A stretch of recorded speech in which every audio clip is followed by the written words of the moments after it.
क्या मांगती थी? कात्यायनी महामाये महायोगेन धीश्वरी नंद गोप सुतम देवी पतिम में कुरुते नमः। भगवान श्याम को, श्याम सुंदर को अपने पति रूप में चाहते थे, पर स्नान बिना वस्त्र के करते थे। बिना वस्त्र के स्नान करने से जल के देवता वरुण का अपमान होता है, इसलिए भगवान पहुंचे और भगवान ने उनके वस्त्रों को लेकर कदम के पेड़ में चढ़ गए। जब बाहर निकलने लगी, कपड़े नहीं दिखाई पड़े, परेशान हुई, फिर देखा पीतांबर नजर आया, तब प्रार्थना करती, श्याम सुंदर ते दास्या करवामि तवोदितम देहि वासांसि धर्मज्ञ नोचे दुराग्रे मुर्वामहे। हमारे वस्त्र दे दो। तब भगवान कहते संकल्प करो।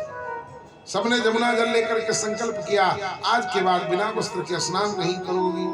तब भगवान ने ला करके वस्त्र प्रदान कर दिए। मानो फटके ब्याज में श्याम सुंदर ने उन गोपियों के चित्त में जो कपट था उसको चुरा लिया, क्योंकि कपट में ही, पट में ही कपट छुपता है। हाथी को कोई कपट नहीं है, पूरा का पूरा हाथी है। घोड़े को कोई कपट नहीं है, पूरा का पूरा घोड़ा है। कुत्ते को कोई कपट नहीं है, पूरा का पूरा कुत्ता है। पर सबसे ज्यादा कपट तो मनुष्य के पास में है, क्योंकि सबसे ज्यादा कीमती कपड़ा मनुष्य पहनता है। एक कपट, एक पट में कपट छुपता है। काश इस कुंभ के मेले में, तीर्थराज प्रयाग में भगवान श्याम सुंदर पट के ब्याज में हमारे भी कपट को चुरा ले साहब। जो कपट कृष्ण से मिलने में बाधा उत्पन्न करता है, क्योंकि मोहि कपट छल छिद्र न भावा। भगवान को कपट अच्छा नहीं लगता, तो ये भरा पड़ा है साहब। काश हमारे भी कपट को गोपियों के पट के साथ चुरा ले साहब, जीवन धन्य हो जाएगा। इस प्रकार से भगवान ने चीर हरण की लीला करी। अगले क्रम में भगवान गोचारण की लीला में रोज तो गिरिराज जी की तलैटी की तरफ जाते थे, आज दिशा बदल गई, मथुरा की तरफ चले गए।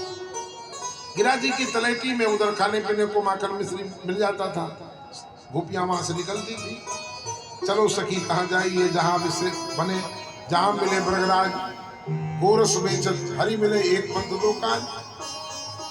मथुरा तरफ किसी ने पूछा नहीं।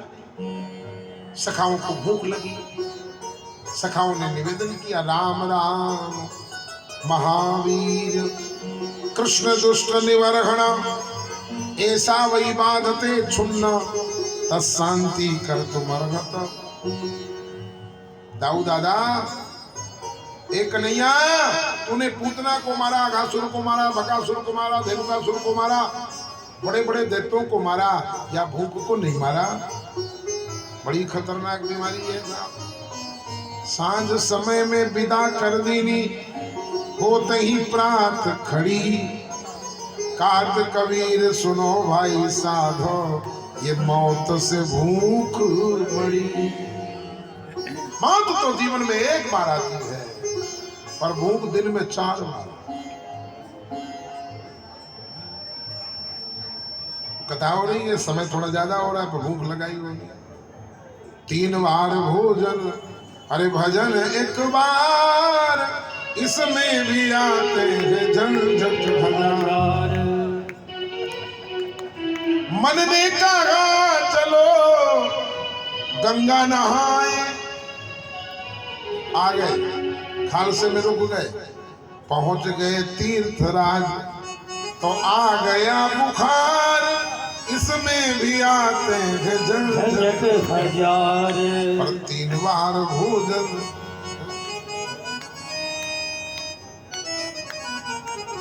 मन ने कहा चलो कथा सुनी आए, जाने लगे कथा में, तो आ गए रिश्तेदार, इसमें भी आते हैं झंझट हजार। भगवान समझ गए इनको भूख लगी। भगवान ने कहा जाओ ब्राह्मणों के यहाँ, यज्ञशाला में पहुंच गए साहब। ब्राह्मणों ने वापस कर दिया, अभी यज्ञ नहीं, प्रसाद भोजन भगवान के पास गए, बोले कहाँ भेजे थे, पानी नहीं पिलाए? कहाँ गए थे? बोले यज्ञशाला। बोले यज्ञशाला में भोजन थोड़ा होता है, घर में होता है, घर जाओ उनके। और जब घर गए तो वेद की ऋचाएं अनेक जन्मों से भगवान को पाने के लिए मथुरा में ब्राह्मणों की पत्नियों के रूप में अवतरित हो चुकी थी। जैसे पता चला वो कृष्ण आ गए, सारा जो यज्ञ का प्रसाद था सब ले जाकर के भगवान को प्रसाद करवाती है। भगवान कहते जाओ, जाने को तैयार नहीं है। तब भगवान श्याम सुंदर ने एक रूप से उन गोपियों को अपने शरीर में समाहित कर लिया, छाया की ब्रह्म पत्नियों को वापस भेज दिया। ब्राह्मणों को पता चला, उन्होंने विद्या को, वैभव को, धन को, सबको धिक्कार किया, सबको धिक्कार किया। धिक्कार है सत